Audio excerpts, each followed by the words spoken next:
ഉരുളക്കിഴങ്ങ് വെച്ചിട്ട് ഇതുപോലെ ചെയ്ത് നോക്കിയിട്ടുണ്ടോ? അപ്പോൾ അതിനായിട്ട് ആദ്യം തന്നെ ഒരു പാൻ വെച്ചിട്ട് ഓയിൽ ഒഴിച്ചു കൊടുത്തിട്ടുണ്ട്. അതിലേക്കൊരു 1/4 കപ്പ് തേങ്ങ തിരുമ്മിയതിട്ട് കൊടുത്തിട്ട് നല്ലപോലെ ഒന്ന് വറുത്തെടുക്കുക. അത് ശരിക്ക് വറുത്ത് മൂത്ത് വരുന്ന സമയത്ത് അതിലേക്ക് പൊടികൾ ചേർത്ത് കൊടുക്കണം. അപ്പോൾ പൊടികളായിട്ട് 1/4 സ്പൂൺ മല്ലിപ്പൊടി, 1/2 സ്പൂൺ മുളക് പൊടിയും ചേർത്ത് കൊടുത്തിട്ട് പൊടികളുടെ പച്ചമണം പോകുന്നവരേക്ക് ശരിക്കൊന്ന് മൂപ്പിച്ചെടുക്കുക. അതിന് ശേഷം ഇതൊന്ന് ചൂടാറി കഴിഞ്ഞ് കഴിയുമ്പം ഒരു മിക്സിയുടെ ജാറിലേക്ക് മാറ്റി വയ്ക്കണം. അപ്പോൾ മിക്സിയുടെ ജാറിലേക്ക് മാറ്റി വെച്ച് കഴിഞ്ഞതിന് ശേഷം അതേ സെയിം ചട്ടിയിൽ തന്നെ കുറച്ചുകൂടെ എണ്ണ ഒഴിച്ചു കൊടുക്കുക. അതിന് ശേഷം അതിലേക്ക് എണ്ണ ചൂടായി കഴിഞ്ഞ് കഴിയുമ്പം അതിലേക്ക് 3 വലിയ സവാള ചോപ്പ് ചെയ്ത് ചേർത്ത് കൊടുക്കുക. അതിന് ശേഷം ഒന്ന് മിക്സ് ചെയ്യുക. അപ്പോൾ അതിൽ എക്സ്ട്രാ പിടിച്ചിരിക്കുന്ന പൊടികളെല്ലാം ആ സവാളയിലേക്ക് ചേർന്ന് വരും. പിന്നെ അതിലേക്ക് 2-3 പച്ചമുളക് ഒന്ന് മുറിച്ചിട്ടിട്ട് കൊടുക്കുക.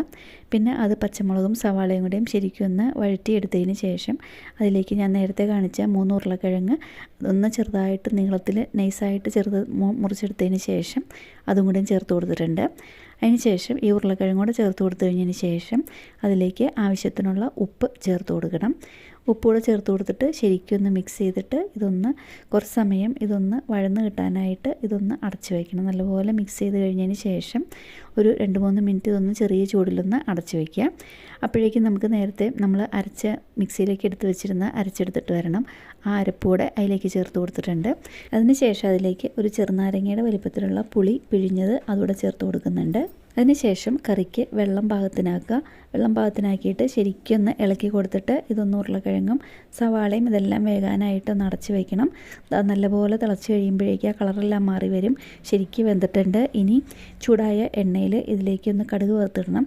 ചൂടായ എണ്ണയിൽ കടുകും മുളകും കറിവേപ്പിലയും എല്ലാം കൂടെ മൂപ്പിച്ചിട്ട് ഉള്ളി മൂപ്പിച്ചതും എല്ലാം കൂടെ ചേർത്തിട്ട് ഇതൊന്ന് മിക്സ് ചെയ്ത് കൊടുക്കുക. ഇത്രയേ ഉള്ളൂ കേട്ടോ പണി.